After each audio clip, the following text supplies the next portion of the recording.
Hello everyone and welcome back to the podcast. I am the Grumpy Surfer and your host, Adz Lyson. On the podcast this week, I have an amazing guest. He's a former serving Royal Navy matlow and now currently working on the close protection circuits. But he is the owner of Mr. Bassett's Grappling Soap, a soap not just for grapplers but for anybody that has sensitive skin. In the podcast, we talk about how we got into actually making soap and what he's doing now. So please enjoy my conversation with an absolutely fantastic and interesting guy, Dan Bassett.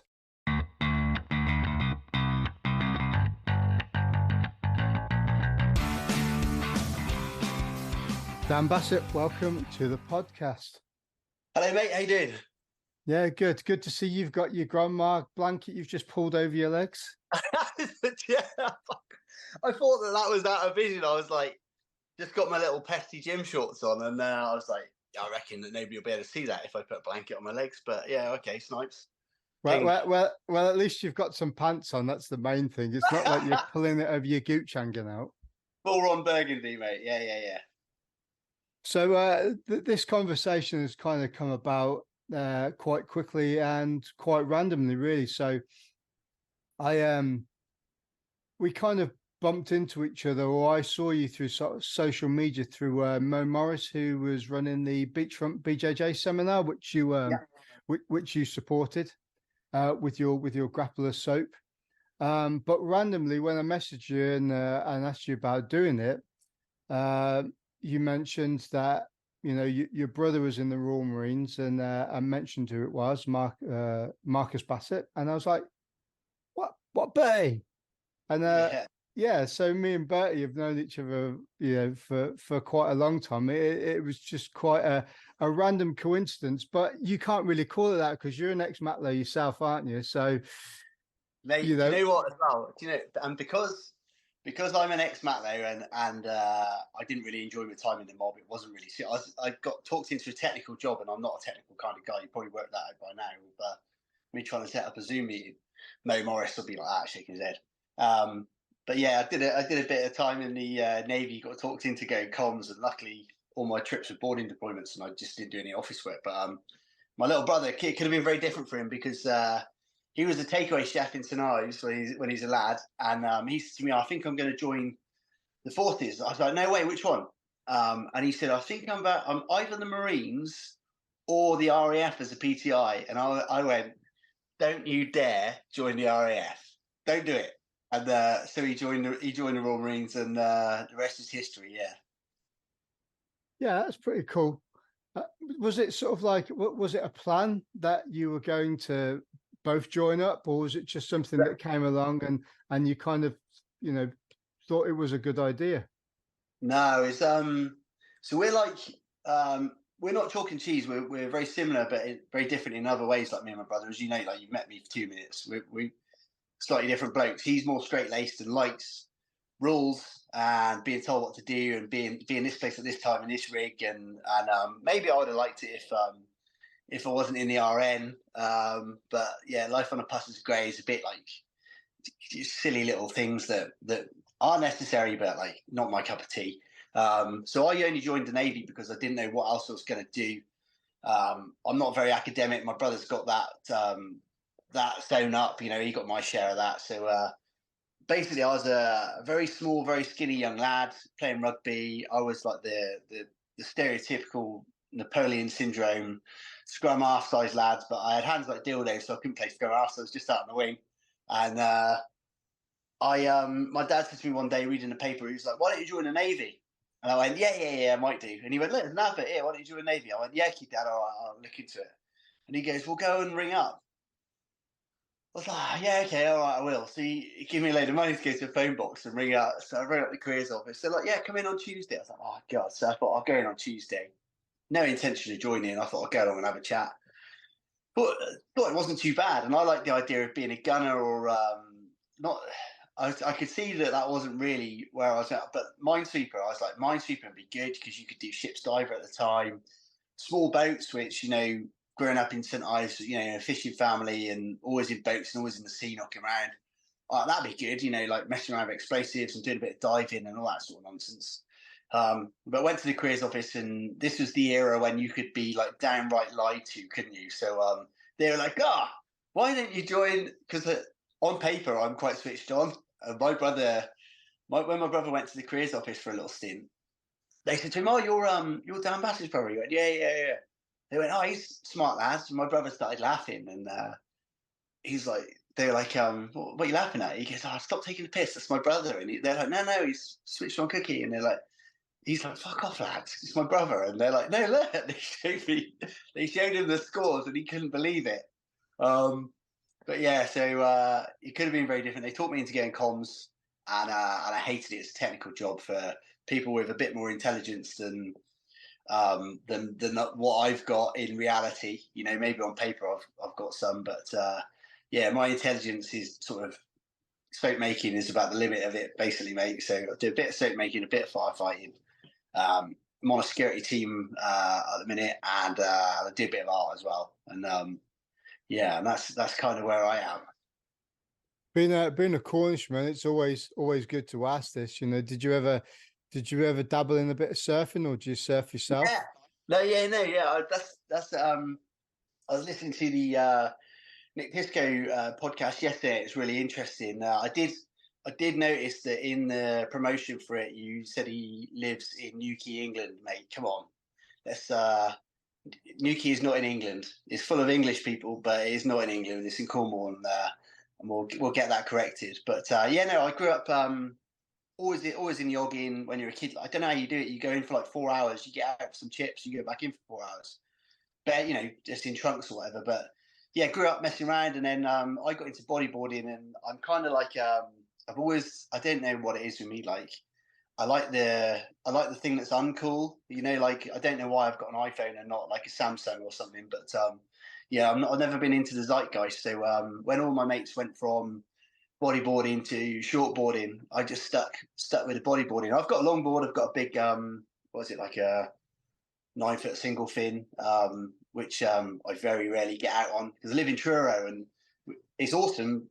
We're like central for both coasts, but I never like actually see the surf. Whereas I grew up in St Ives, and my dad's place where I grew up is literally 2 minutes bimble to the top of Porthmere Hill, so you can see all the breaks, and you can see all the way along to Godrevy, and you can see, you can see the white of the waves and how they're breaking and what the sizes of them, and then now you've got magic seaweed and stuff as well, which, although it'll lie to you like a hairy egg, it's good for backing up what you can see with your eyeballs, isn't it? So yeah, no, I grew up bodyboarding and never really sort of progressed too much out of that. It was always fun to knock around on a foamy or on a longboard or whatever on a nice small evening, but yeah, don't get in as much as I'd like to.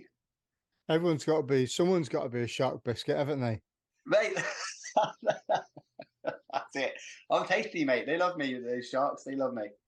I got a good story because I was down in Cornwall years ago. I got a few friends that live down that way. I was staying in Camborne, which is one of the nicest places in England to live. Not in England, although you can have Camborne. Well, I'm trying to be sort of like a little bit more direct because the audience of this podcast isn't just the UK. It's like people listening all over the shop. So, well, in that case, you're oppressing me and my ethnic minority, mate. So you need to stop doing that. Well, everyone's offended by something, and I'm really not that bothered. So, if you're offended by me, that's your issue, not mine. Yeah, well, you see my Instagram, so I agree with you there, mate. Carry on, sorry. I was in a proper deep dark pub, and it was I think it was down in St Just, and we was talking to a couple of the old fishermen boys there, and we were talking about traveling, like going to the airport and going traveling around Indonesia, surfing and different random stuff. And he said, "Oh, I've never been north of the border," and I was like, "What?" He's like, he'd never been out of Cornwall. He just stayed in Cornwall, and that was it. And everything that he did was within, his kind of bubble, like his 2 or 3 mile bubble around where he lived, and his boat where he went fishing and stuff. And in a way, that's kind of quite quite sweet. But I think Yeah. the world is such a small place now, that, and it's so easy to travel. Yeah, okay, don't get me wrong, it costs a little bit of money to do that, but to spend your life kind of in that sort of place is quite an old school mentality, I think. Maybe, I don't know. It's a very old school mentality, and for some people that could be absolute heaven, and for some people it could be hell. And I think as well, the funny thing with that is you won't necessarily know which type of person you are, or, because if you've never been out of that bubble, you're not gonna know, if the grass is greener or not, are you? So I suppose it depends a lot on your mentality and your attitude. Yeah, it's just like, I had to travel because of the Navy, and then I got out of the Navy and I was working offshore, and then I was doing the Somali pirate thing like everybody else did.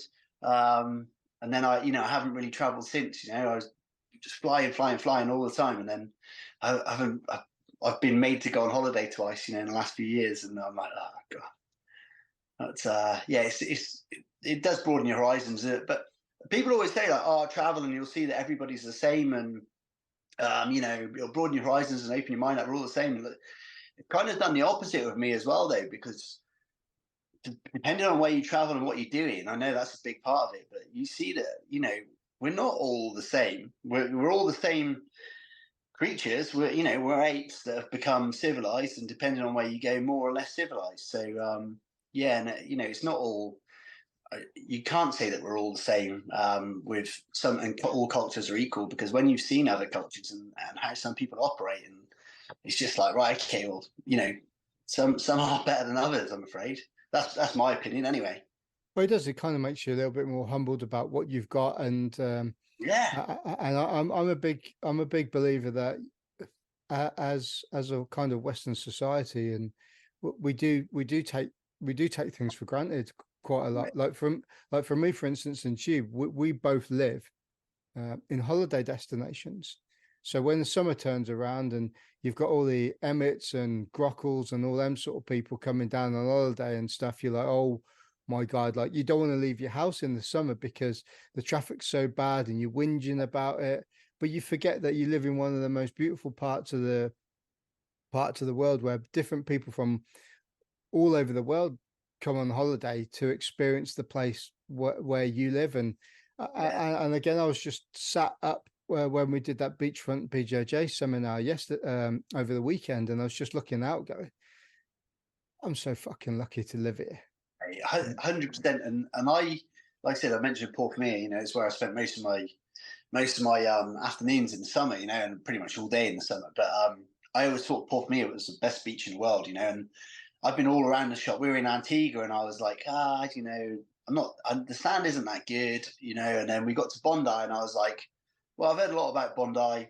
Yeah, the sand is really good. It's a good beach. I was like, this is on a par with Portmere. And then my missus made me move. She made me move to Truro. I was working away. She lives in Truro, so I couldn't get her to move down to St Ives and then bug out for like 7 weeks working. So reluctantly moved to Truro. And first I didn't really take to it. And then on a sunny day in Truro, it quietens down because everybody goes to the coast, and it's like, so you get less traffic, less people around. And also, I'm not going to say on a podcast where the beaches are that I go. We go to beaches in this area, and it is just locals. Like it, and like you can pick a spot, you can pick a little cove, and you have a cove to yourself. And it's like, and I grew up on Portmere, where it's like you got to stake out your little spot, and then people are running through it, and got seagulls, and yeah. So you again, it's almost like the conversation we were having a minute ago about not getting out of St Just, and opening up your horizons. I traveled the world thinking that nowhere was better than St Ives, and then for beach wise, and then I reluctantly start going to beaches elsewhere in Cornwall, and I'm like, oh, actually, this is better. So yeah, it's all, and that'll happen again, and everything was it's the old Volcom, sort of logo, isn't it? The only constant is change. It's so true, isn't it? I personally think the Devon's better than Cornwall because there's better surf breaks and more reefs. So but that's a contentious issue. But I'm just going to put it out there. You're tapped, mate. Oh well, I'm gonna get a load of shitty messages now because I've said that. Well, mate, when you talk about the Devon Cornwall thing, like I always get grief because like the old jam first on the sponge on the cream teas, Well, like my brother agrees with me as well, but he told me the other day that he's getting a Devon flag in his garage gym, which I was disgusted about, right? But he said he lives in Devon. I'm like, never. We both agree cream first on a what's the word now? Scone. Scone, yes. A scone. Yeah, cream first on scone because you get more purchase from cream. It just makes sense. But yeah, that'll probably be me sort of reviled and cancelled now off Cornish Facebook or whatever. Well, I'm just going to shit on both the Devon and the Cornwall thing there. I mean, why can't you just put a little bit of jam in a tub with some cream, whisk it up, and then spread it on, and you've got it both together? Oh, dude, come on! You It's only the get same. one. It's No, the same thing. You're getting one flavour. Then this is 2 flavours. You're seeing yourself off for 50% of the enjoyment. Maybe. Ah, yes. Mate, I don't give a shit. I'll cut it in half and I'll put the cream on first and then the jam, and then I'll put the jam and the cream on the second one, Get the best of both worlds. Yeah, no, I do that as well. And the one thing I can't stand is, and we can talk about pasties or whatever, and overdoonies or doonies and whatever, but it's when you see pasty and chips with a salad garnish. I'm like, what the fuck is going on here? Like Who the fuck has pasty and chips? Pasties are enough on their own. Pasty and chips. You look in any sort of Weatherspoonsy type place and look at what the I know you call them Grapplers up there. Emmett's. Yeah, pasty and chips, mate. That's what they are, and with beans as well. They were like, what are you doing? It's weird that every place in the country has their own little thing. I remember when I first passed out of training, I went up to Cumach on the west side of Scotland. Oh yeah, and Helensburgh was the closest yeah. little town. And I remember like the delicacy there was chips, beans, chips, cheese and beans with a little bit of coleslaw on the side, and used to get the little metal tray with it.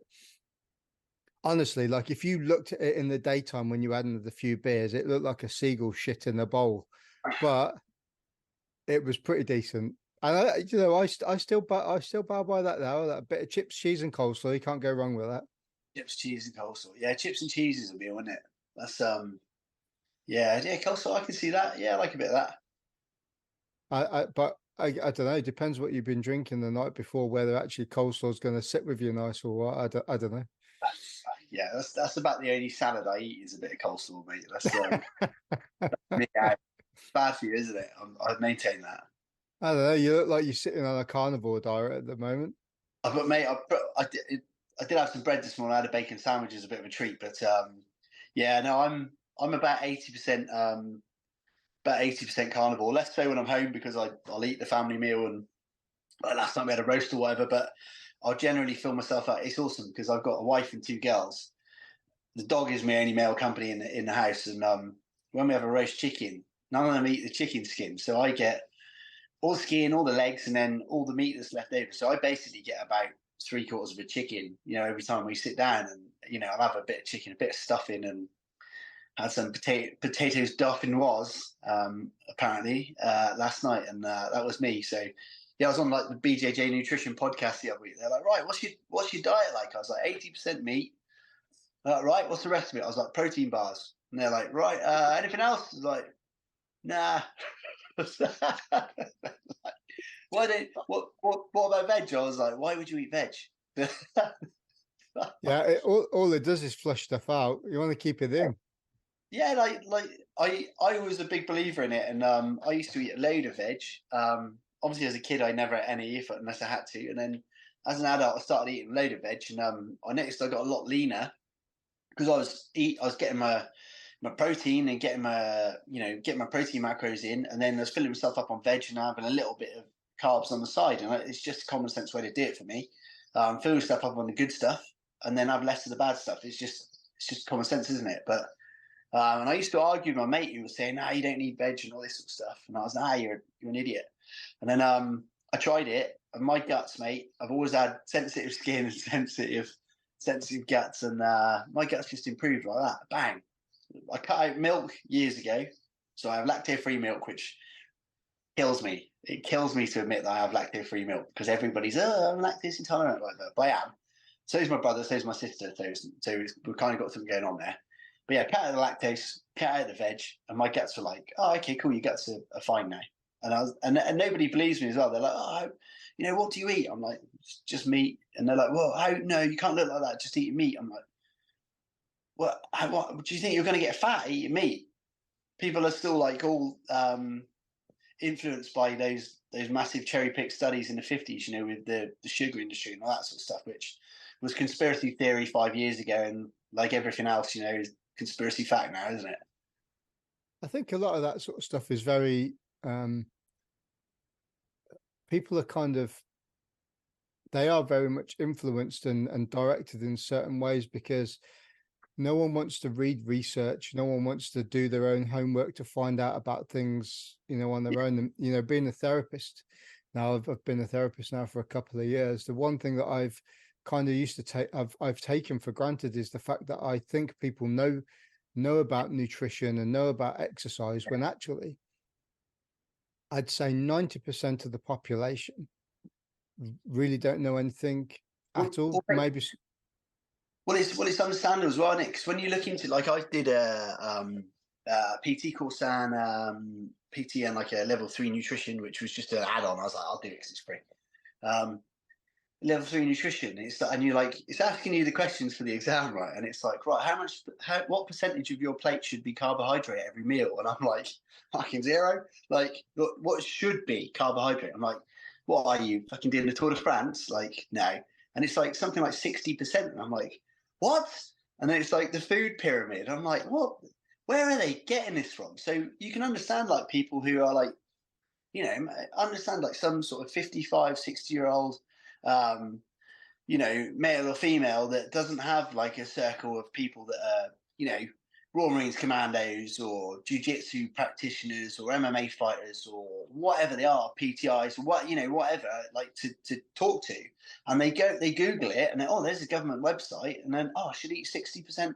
Right, okay, cool. Like, it's no wonder people don't know their ass from their elbow, is it? And then as well, like you got the whole like body shaming for you fat phobic, like I put a question out the other day saying, fat PTs in gyms, what are we saying? Yes or no? And just because I've got my opinion, I've probably got a bias on this, see what everybody else thought. And there's a bit of pushback, but again, it's the usual thing, isn't it? Like the minority shout the loudest. So like we're conditioned at the minute to think that there's a lot of people that are vegan, because you see vegan options everywhere.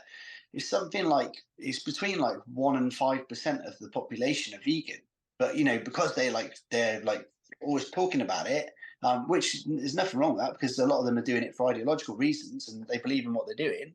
So they're talking about it and they're promoting it and they're trying to save animals. Like, yeah, brilliant. But we think that that's like the majority of people when it's not.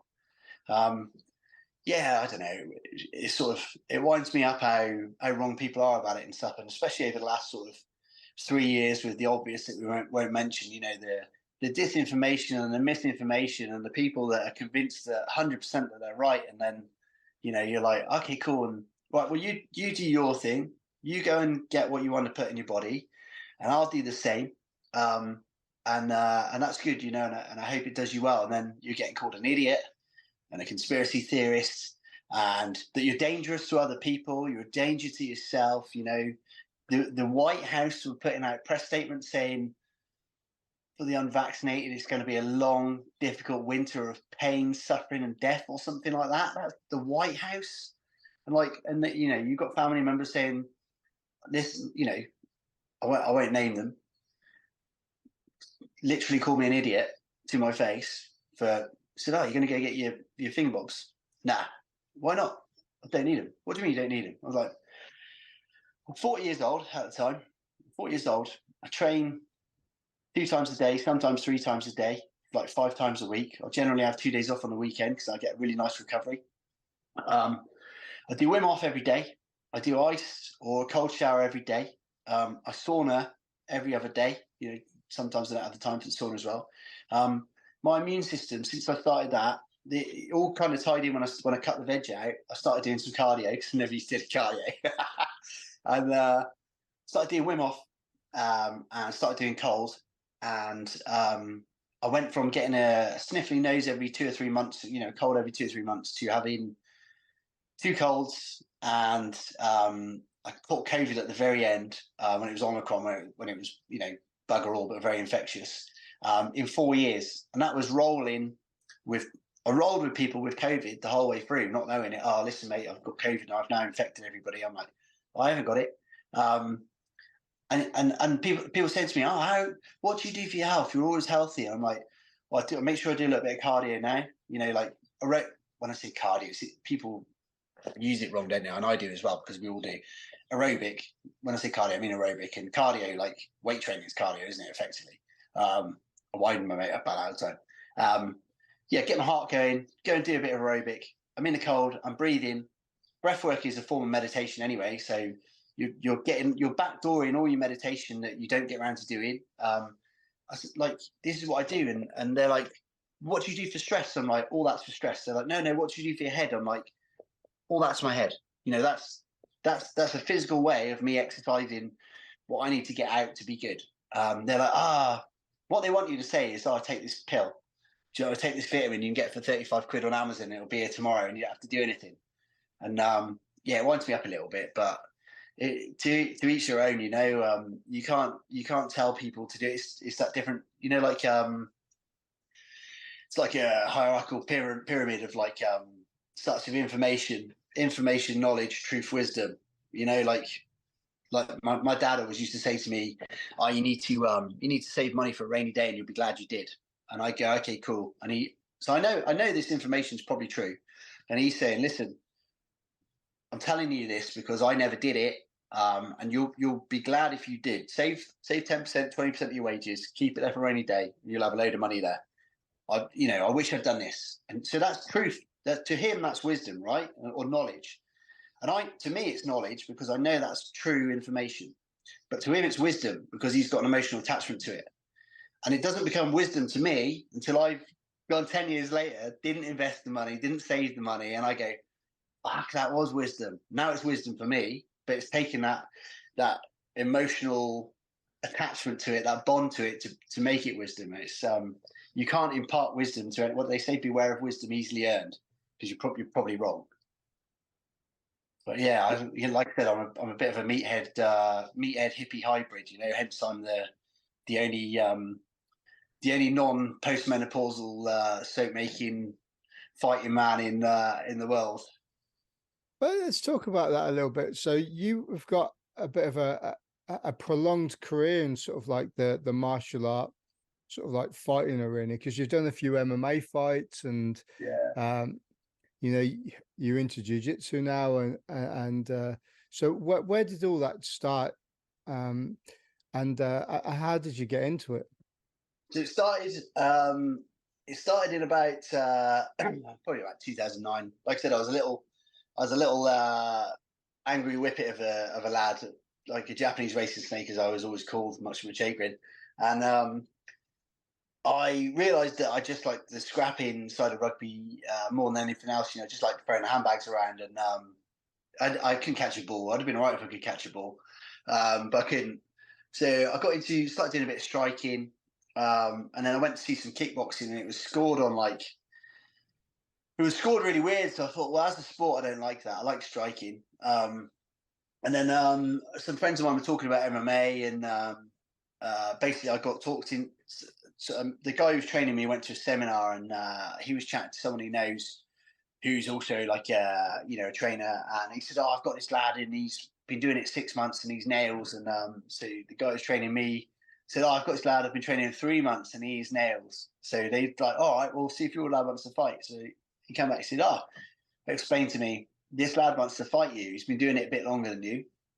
All right, cool. He's a lad from Plymouth called James. I won't say his surname. It's probably highly embarrassing for him because I mention it on every podcast. I said, "Yeah, I'll fight him. Is he keen?" He said, "Well, look, apparently he's really hard." I said, "Well, good, brilliant, like that." I said, well, ask him if he wants to fight pro, so he may as well fight pro. So he come back, yeah, we'll fight you pro. So sold all the tickets for mates. So I'm like telling all the lads at rugby, like, like, oh yeah, I'm doing this MMA now. And they're like, right, I'll come. Sold 25 tickets to Strength and Honor in Exeter. Andy Costello's event. Good bloke. You probably know that part of the world. Like, brilliant story on him. Good book as well. So I went up there the day before, or 36 hours before, this guy disappeared off the face of the earth. And I think his coach realized he was having a wobble. And he pretty much got hold of the promoter and then my guy and said, like, no, he's disappeared and he's not coming back. Like, he shat it. So me being like young, dumb, and full of the obvious, I was like, right, well, get me a stand-in. I'm having a fight. I need to get this out of my system. So, and I just wanted to prove that I was who I thought I was at the time, like 3 months MMA training. So obviously then they put me down for pro, haven't they? So they need to get me a pro stand-in. So they said, look, the only guy that'll fight you on short notice has had, I think he'd had 8 fights. I think this was his 9th fight when I fought him. Yeah, 8 fights, and he's really tough motherfucker. I went, good, so am I, perfect. And they were like, what? And I was like, yeah, I'll fight him. So fought this guy. Long, like I was saying the other day, like it's quite funny because before going up there, I had the medicals and stuff, and I didn't cut weight either. I just fought at the weight I was, and went down on the train from I was skippering boats at the time on the wind farms in Essex. I got the train down to Exeter. And they were like, oh, why's your blood pressure high? I was like, I'm having a cage fight in like 3 hours. I haven't eaten today. I've just had a load of coffee. They're like, oh, okay. And then they're doing all the interviews and stuff. And they're like, oh, what's your background? I said, oh, rugby. So they're like, no, you can't put that. And I was like, my background's rugby, mate. So we walk in and my brother-in-law, Froggy, who I didn't mention his name on the other podcast, and he got really annoyed, John Smith, and another mate of mine, when they walked in, the guy was fighting him and my other mate recognized him and his coach from the British judo setup, and they're like, oh fuck. And and he comes in and they're like, in the red corner, Cy Phillips, his 9th professional fight, background in boxing, Thai boxing, judo, Brazilian jiu-jitsu, like Roman Greco wrestling, I think it was. And everyone's like, yeah, this is like local favorite, really good pro. He was like ranked in the UK at the time. And they're like, in the blue corner, like sent eyes with the blues. So I was like, yes, I'm in the blue corner, brilliant. It's like the gods are smiling on me. They're like, he's his debut. I was like, boo. He's got a background in rugby, and it just goes quiet. And then everyone goes, yeah. And basically, the fight starts. I just was still like street fighting mentality, like an idiot, and I just like went to engage with him, and he's like, "Fuck this!" Took me down, got me in a like straight armbar, and I was so pissed on adrenaline. I told my corner not to stop the fight if anything happens as bad. So I'm going break it like an absolute mong. And he's like, don't get me wrong, I rolled out of it because the first thing I heard when my like hearing came back was like my corner going roll, and I was like, oh yeah, what an idiot. So I rolled out of it. He gets me in salivary. I'm like that, and he just spends like 4 minutes teeing off on my face, and all I could do was like a little cycle of telling him to hit me harder, laugh, and then growl. So I'm like, harder, he hit me, I'd laugh, and and then he'd hit me harder, and it would go again. So he'd break his hand on my face in the end. But yeah, he was like, it was. I went in there trying to like. I thought at the time I was trying to prove to myself who I was, or trying to prove to other people who I was. So I think actually, like, when you're doing all this, it's like nothing's binary, is it? It's like a sliding scale. Like, you're trying to like find out who you are and prove who you are at the same time. I was a young man, and I was just tough, and I knew I was tough, but I wanted to find out like where I was on the scale of it against proper fighting men. And being down in Cornwall, there's not much sort of, well, a lot more now, but there's not much in the way of sparring. And I just wanted to fight, because at the time MMA was, it was around for a little while, but it was still kind of the Wild West with fighting a little bit. And it wasn't like there was a lot of people that were out that, oh, he's a cage fighter, and then you speak to them, and they're like, oh yeah, I was going to, but I'm not allowed because, like, do you know what I mean, that bullshit? And you bump into people in a pub, and oh, I do that UFC, and you're like, oh, do you really? Where'd you train? They're like, oh, I train up the road with Ray, and you're like, oh, I train there every day. I haven't seen you.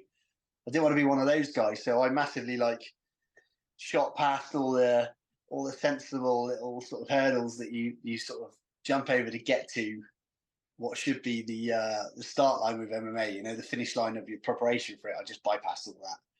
Well, if it's any consolation, Cy Phillips is actually a friend of mine, and I Is he train with him really? still. Yeah. No way. So, like, yeah, no way. So yeah, so he was at like Fightworks, I think at the time, was it? Yeah, so now he's been training Exeter BJJ, which is where I am under James Hodges, which is my coach. No, yeah, Yeah, yeah. he got No, he that's got just. his black belt last year, I think. I'm surprised he didn't have it before that. He's so good, and like I looked about I don't know, about 6 months ago. I was telling a story to someone, and I thought, I wonder where he is now. And I looked, and his next 4 fights after me were in Japan on M1. So yeah, that was my foray into MMA. And then what did I do after that? I helped out a mate on a unlicensed boxing show. After I've been on a piss like 2 weeks solid. Basically, I just met my now wife. Mate phoned me up. Oh, all my fighters are pulling out of this show. Is there any chance you can fight? And I was like, look, mate, I haven't sparred in like 4 months. I haven't trained in 3 months. I haven't done any cardio in I don't know how long. I've been on a piss for 2 weeks. I was like, let me message you back in the morning. So I wake up in the morning. I'm like, yeah, I'm going to do it. And yeah, so I got like I got a knockout win in the first. I think it was it was in the first minute by 2 standing 8 counts in that one. So I managed to lay him out early, which is good because I didn't have a water bottle. I had a mate come with me, but I didn't have him in my corner or anything like that. I didn't even think about it. And I was like, it wasn't until like 2 weeks before they're like, where's your water bottle? Where's your corner? And I was like, and then a mate of mine, Gaz, who was at the event, he's like, I'll corner you. He goes, have you got a water bottle? I was like, no. And he goes, what are we going to do? I was like, let's just try and lay him out really quick. And I got away with that one. Then I was out doing so the next one was MMA. I was out in the Comoros Islands, like, in the middle of the Indian Ocean. And there's like one hotel with Wi-Fi there. It's like a volcano with like shanty and around the harbour and stuff. And huge spiders everywhere in the trees, disgusting. So we got there, got to the hotel for the Wi-Fi, and I had a message saying, give us a ring, Bassett. So I ring up mate Smithy. I'm like, how you doing? He goes, yeah, mate. He goes, I've got something that might interest you. Well, what's that? He goes, you were home on the weekend. I'm like, yeah. Get home Friday. They're like, do you want to fight MMA? I was like, mate, I haven't trained. Like, I haven't been doing anything. They're like, we've got this lad who's 110 or 115 kilos. He says he can have anyone in MMA. We thought you'd be keen. I was like 82 kilos at the time trying to bulk up. And I'm like, I haven't trained, lad. They're like, yeah, but we thought you'd be up for it. I'm like, yeah, okay, fuck it, I'm in. So I agreed to fight this dude. Between flying from Dubai to London, I get to London. He's pulled out. Don't worry, we've got you a stand-in. So I thought this guy who's just a cardio machine. Like, I got 10-8s on him the first round, just wrestling, and I had no wrestling training. It was just rugby, mate, like an idiot. And then I just run out of steam, and I had him up against the. I was going for like a double leg. I got him up against the cage. I had my eyes shut. I was just taking a bit of a break, really. And he's hitting me in the ribs like this, like boom, boom. And I'm like, oh God, he can do that all day. Maybe he'll tire himself out. And I open up my eyes, and through the cage is this guy called Chris Bolton, who's now a mate of mine. Massively great big bloke. And Chris was like controlling the cage, and Chris looked at me and goes, "All right?" And I went, "Yeah," and rolled my eyes. And this guy's hitting me in the ribs. And I thought, I'll wait for him to tire himself out. Like, there's about, I don't know, a minute left. So he's just punching me in the ribs. But then the bell goes, and I just went, boom, dropped on the deck. Like, the body, as soon as the bell went, I think the adrenaline just went like, we're out of here. And I just went, boom, and I couldn't get up, mate. And I never understood body shots until then. But yeah, that was that. And then I had a bit of a break. Because I was like, I don't need to be fighting. I didn't need to fight the last two. And I was training loads, got into my BJJ. And then how did I get into the last fight? Oh, yeah, so a mate of mine, John Watson, who I sponsor, he's really active. He's always fighting. He'll fight anyone for a belt. Like, he would fight anyone for a belt. He'd fight Mike Tyson at boxing. He'd fight my gran and filler in. If there's a belt in it, he's in. And he will fight anyone. So I'd go through all his camps with him when I'm home, and he was like, "Mate, why aren't you fighting?" And I was like, "Just can't be bothered." He's like, "You're going through all my camps with me doing the training. Why aren't you fighting?" I was like, "Nah, I just can't be bothered." So they kind of talked me into it. I was like, "Yeah." Got one arranged. That fell through, and then I was like, "Do you know what? I can't be bothered." And I was outside my house, and I'd lost my rag in traffic sort of about sort of 4 or 5 days before. Someone, like when someone cuts you up and then they're a dick and they like give it the big one, just pushes my buttons, because it's like, you're only giving it the big one because you're in a car. Don't do it. And then the car stops and you're like, "Oh, okay, you're there, are you?" This is one of those. And then the lorry driver gobbed off outside my house, and I was genuinely going to lose my rag. And I thought, "Oh, what am I doing? Like, I'm not the bloke that is fighting in the middle of the street in broad daylight. I'm not that guy, especially not at 42 years old." So I rang up Paul Sutherland, who does Meltdown, and Gary does Rage, and I was like, "You've got to get me on the show. I don't mind which one." So I got matched up. I actually got matched up on both shows a month apart. So I fought in the last September. I think it's September the 1st. Again, didn't come. I was like, "I'll fight at 84. Had a match up for 86. I was like, "Yeah, cool." Didn't put two and two together that this guy wanted 86 instead of 84. Didn't think about it. Like, not the brightest. So I just stopped lifting weights for like, I think 6 weeks. Didn't lift any weights for. Cut the carbs out a little bit. And I was 85 all week before. Weighed in. I had two double, what do you call them? McMuffins. Two double McMuffins before the weigh-in. And I was still only 85 kilos, bang on. This guy weighed in next to me, like, I don't know, something like that. He, like, Ginocopods, big Welsh fella from the valleys. And like, what am I doing? And tried knocking him out early. Nearly got him. I broke my foot. I kicked him. So we're about to start the fight, and I had this lovely combo for starting.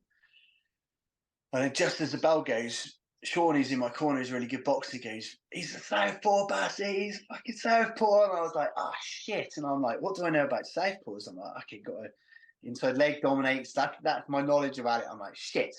Right, well, I can't start the fight that way." I thought, "I'll kick him." So I went bang, really heavy leg kick on his thigh, and it went boom. And everybody went, "Ooh," and I was like, "Good." And my corner like, "Kick him again." I'm like, "Yeah, that's a good idea."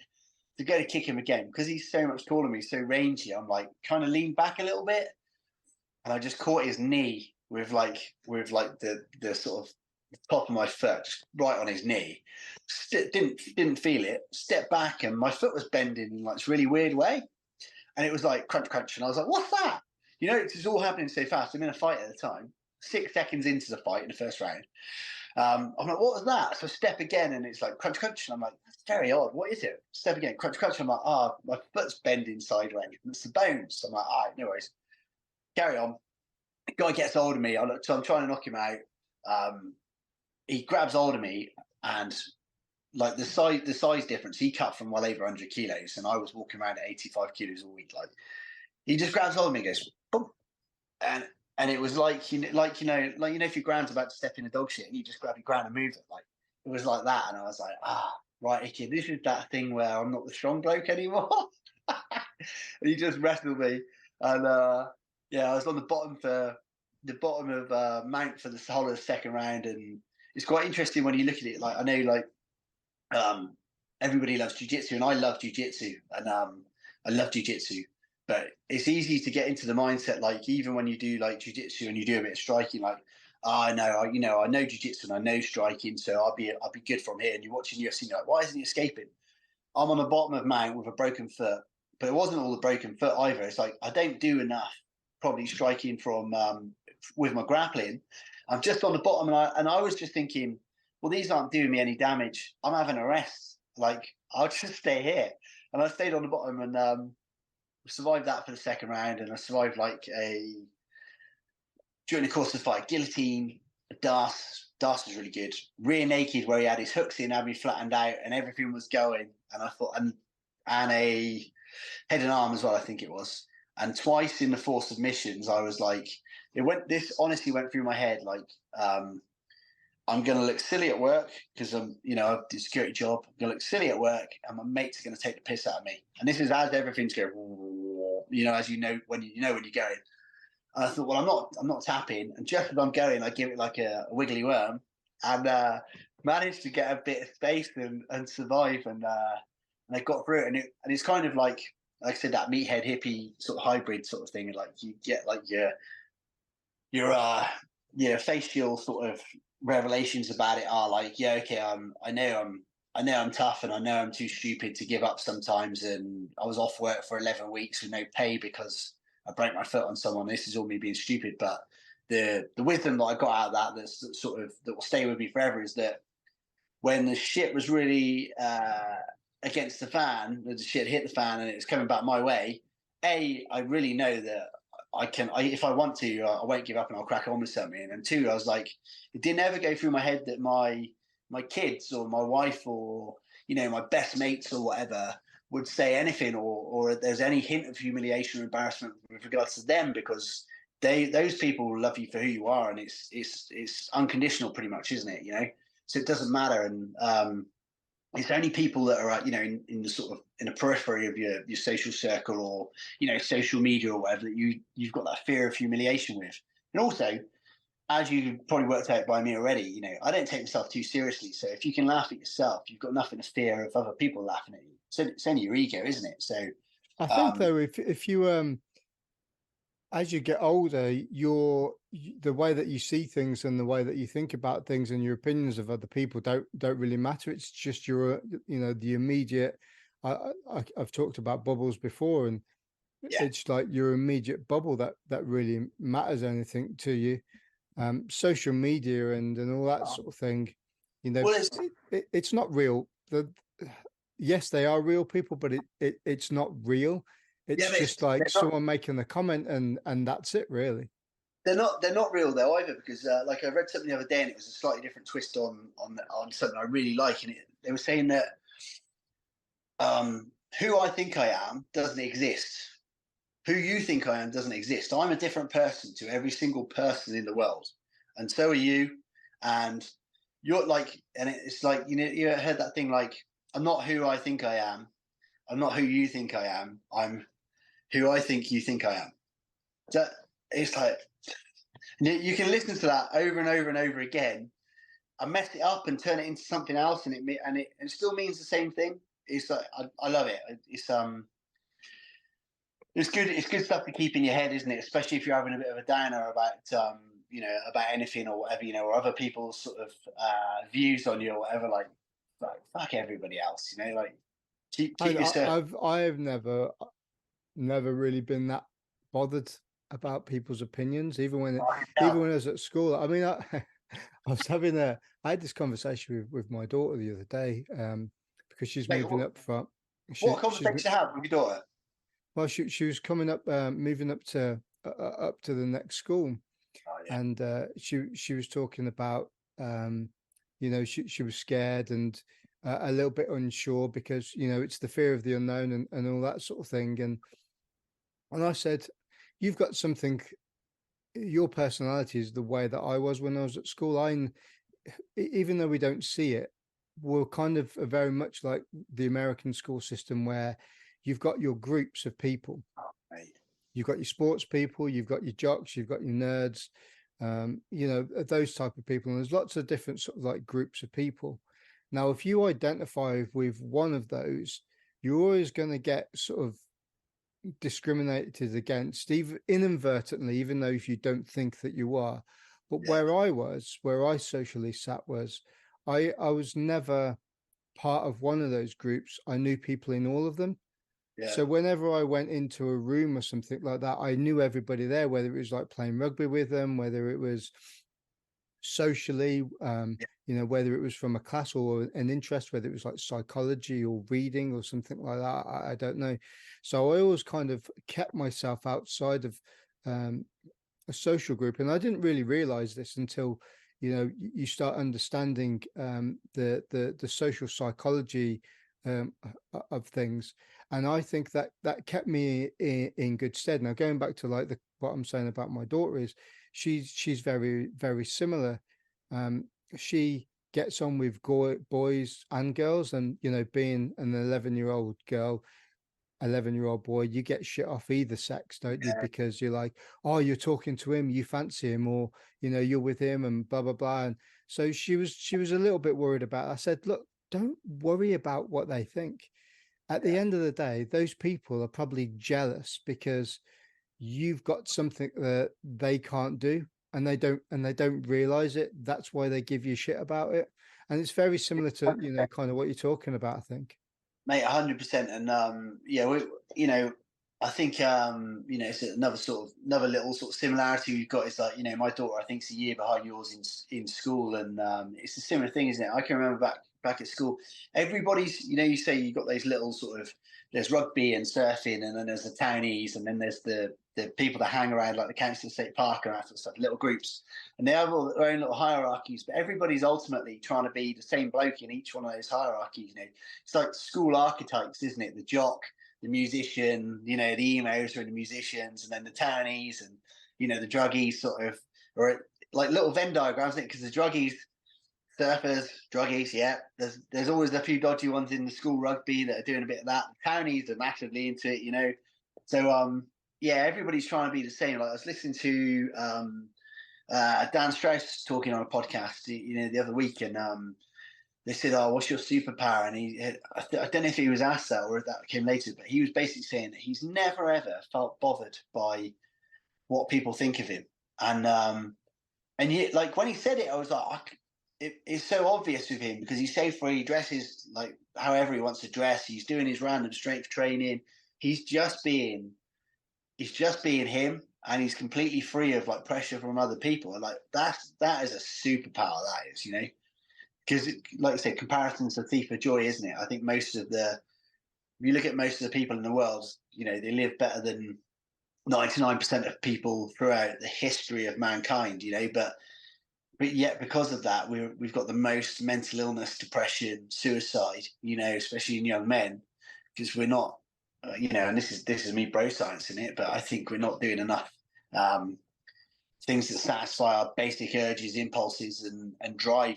Like as men, where you can say what you want about gender stereotypes, and that we're all, we're all the same, and whatever. Okay, well, we're men, we have higher aggression, we're less agreeable, we like to provide, we like to protect, we like to compete, and and sitting around on our asses all day, doing a not office job, and eating processed food, and not getting in the cold, and not getting our heart up, it's no good for us. And also, like, we've not evolved any different software in a very limited amount of hardware, with regards to like evolution from the days when we're living in caves, worrying about apex predators. So when you're going to get a rebriefing from your boss about doing something, no matter how small it is, your mind jumps to, fuck, I could get a sack for this, or I could get a verbal warning, which will lead me to a written warning, which is a final warning. I'll get the sack. So that takes the food off my table. Can't feed my tribe anymore. So you go straight to worst case scenario, caveman. Just come down from the trees.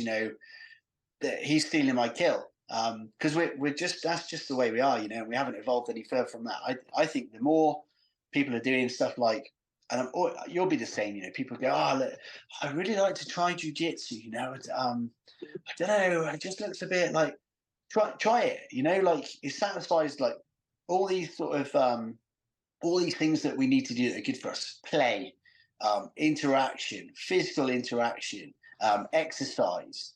You become like better at defending yourself, your family.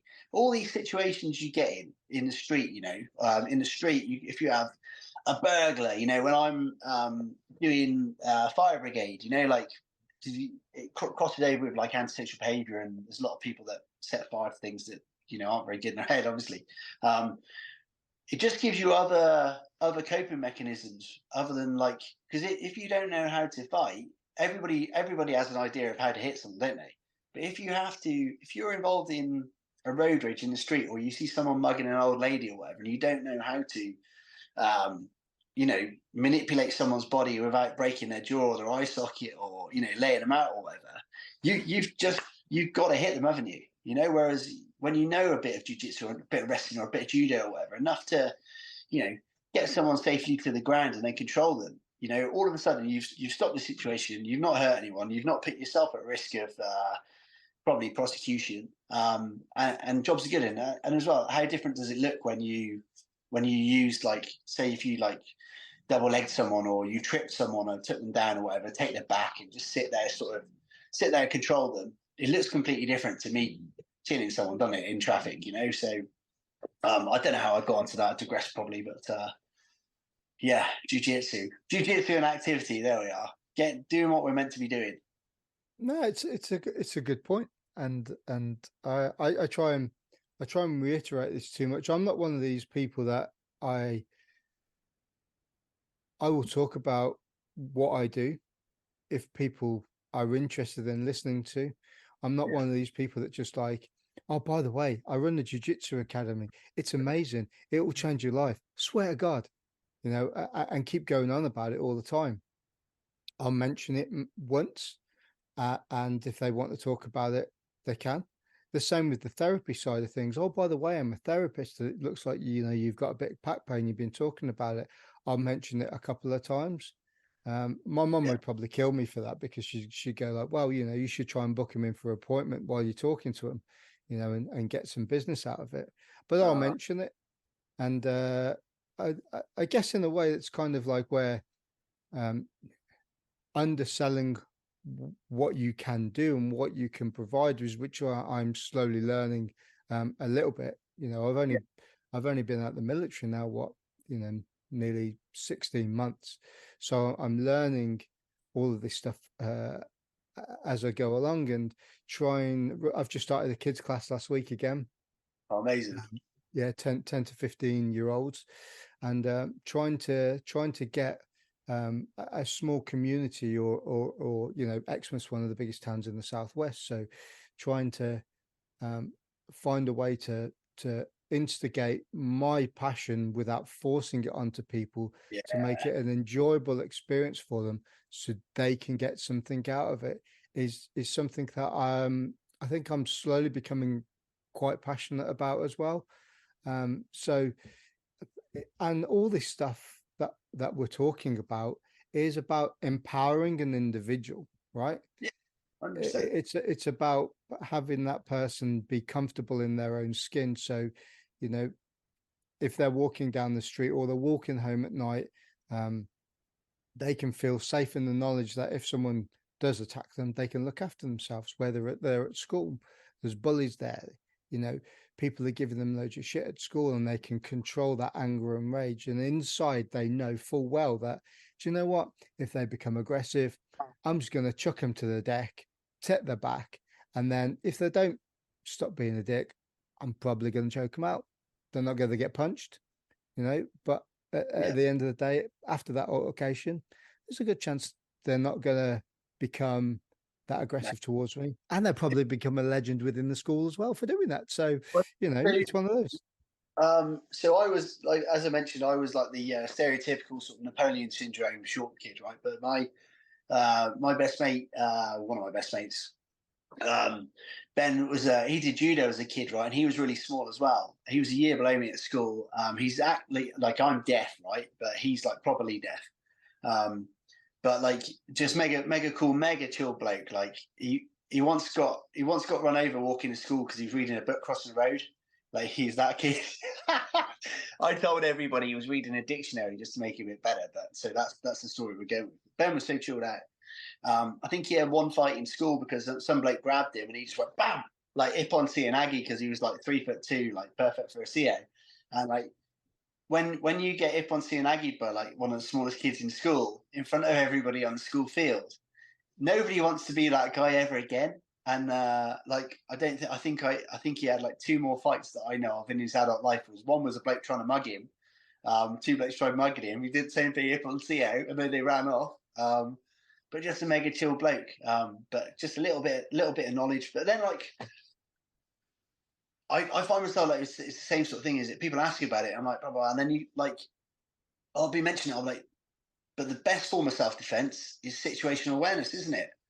Situational awareness and then self-awareness. Like, so situational awareness, like, well, you know, the best way of not getting in a fight in a rough pub is not being in a rough pub in the first place, and you know, and then the next level to that, I don't know if it's slightly above or slightly lower, is like self-awareness. Like, so if I am in that pub and I see some blokes eyeballing me, sizing you up or whatever. I went through a period in my life, I think it's because I had tats and, I started to put a bit of muscle on and stuff, and I was sort of around 30 or whatever, that I would sort of find trouble a little bit. And I really wasn't looking for it at the time. It's normally like the vibe you're putting out, doesn't it? And you find what you're looking for.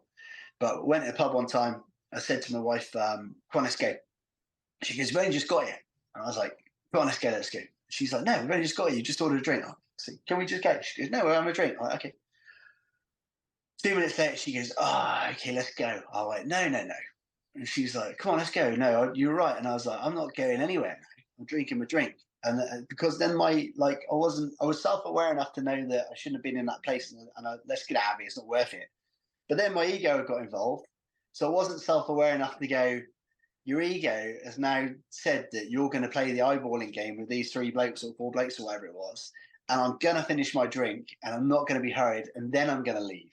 And so, do you know what I mean? I was kind of getting there with self-awareness, but not enough. And, my wife then was like, I get it now. You're like, sorry. And I'm like, no, like, how did you know? How would you know that? Like, but yeah, so you get a bit older and you just go, well, like you could be a black belt. But if you find yourself in rough spots all the time, where even if it's not your fault and you're just defending yourself, you might end up causing someone some damage one day. And, you play the numbers game, you roll the dice enough times, something's going to go right, isn't it? You can end up really hurting someone accidentally, or getting a bit carried away, or, or you get hurt. I don't know what it is, but, stop putting yourself in that situation. Don't walk down that road on your own at night. If the way it is, like even in Cornwall, it sounds mad because like sleepy Cornwall, like last year in like 1 month, there was a 16-year-old girl raped by 3 lads. There was a 13-year-old girl raped somewhere else, and there was a bloke that was stabbed to death in a domestic, and another bloke that died in a fight outside a pub. He was attacked outside a pub. A very nice bloke, in Cornwall, and like, so as much as it's good to do self defense or self-awareness, or you can talk about the different types of jiu-jitsu with your sport jiu-jitsu, and then your no-gi, and then your no-gi for MMA, and then your your Gracie jiu-jitsu or whatever, your self-defense jiu-jitsu. That's all awesome. But if you don't put yourself in town on a Friday night in the first place, like, don't go in that rough pub, or don't whatever it is, then like chances are you're going to be good, aren't you? So it's, I don't know, these things become more obvious as you get older as well, don't they? You're like, oh, what a nugget I was, like, oh, it wasn't my fault, he started it. Like, all right, well, I could have pinged that it was going that way from when he was eyeballing me and I was eyeballing him back, and whoever started it. But if you remove yourself from that little bad feedback loop, things are going to be a lot better for you, aren't they? Exactly. Right, we've been going nearly an hour yet, and I'd like to talk a little bit about, just to finish the podcast off, really, Grappler Soap. Yes. How did that come about? And we talked about this the other day.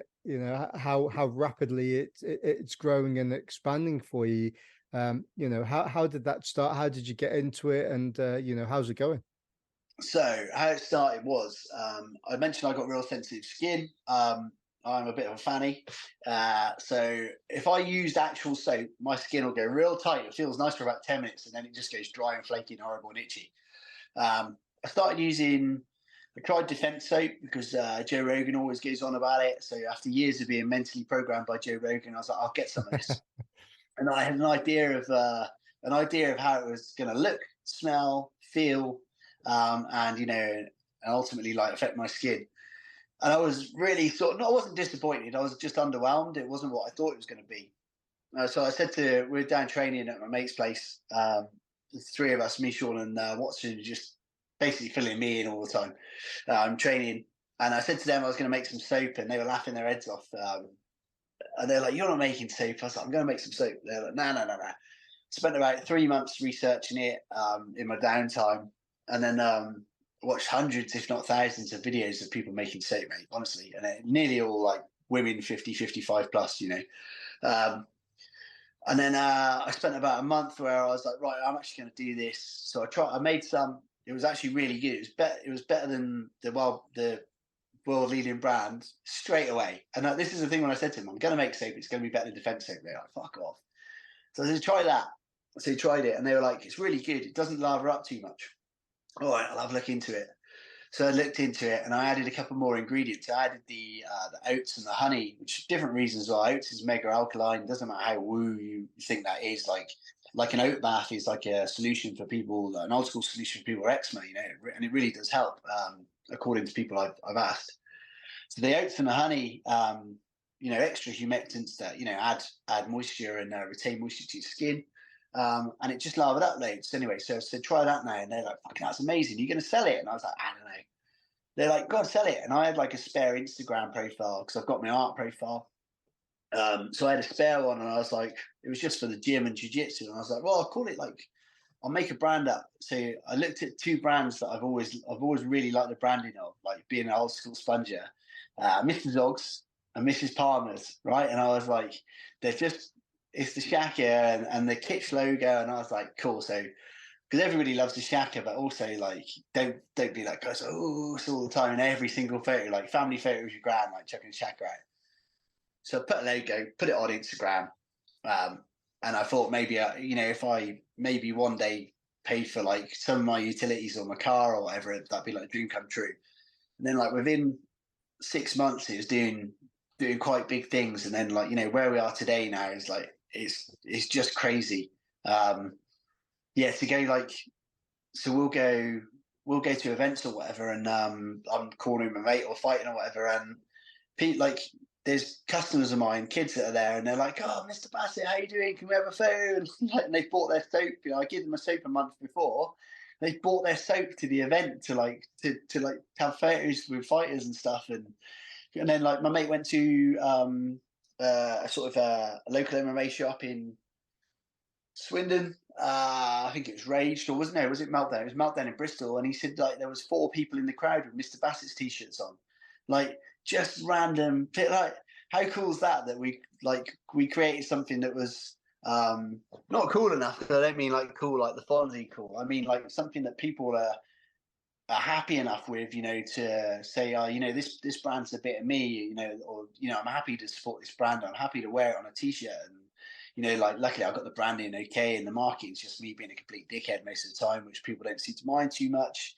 So yeah, that's how we got started.